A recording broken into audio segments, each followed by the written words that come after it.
Hey, I'm Scott Lloyd from Offit Kurman, author of the Saturday Side Hustle, and I'm here with Geoff and Rich from Hysteria Brewing.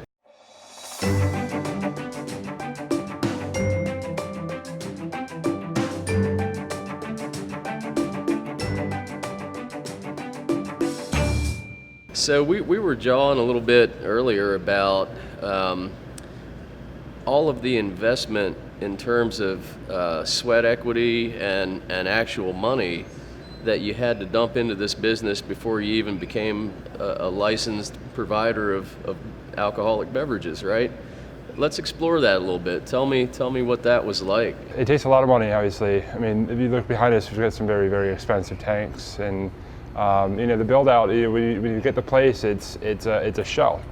And so you have to do your due diligence in making sure that you're zoned properly, that you know that the space that you're in can handle a brewery before you could even start getting bids on construction. So you need to start working with an architect immediately. So the problem is that we had to do all of that legwork up front. We had to get the architect, put them on retainer, pay them, find the space, get the space, make sure that the space was zoned properly.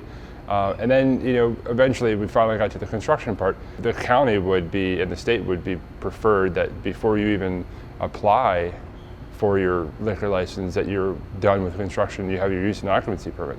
So you end up spending, $1.5 million, or in our case, about $1.7 million. Wow. Before you could even apply for a permit.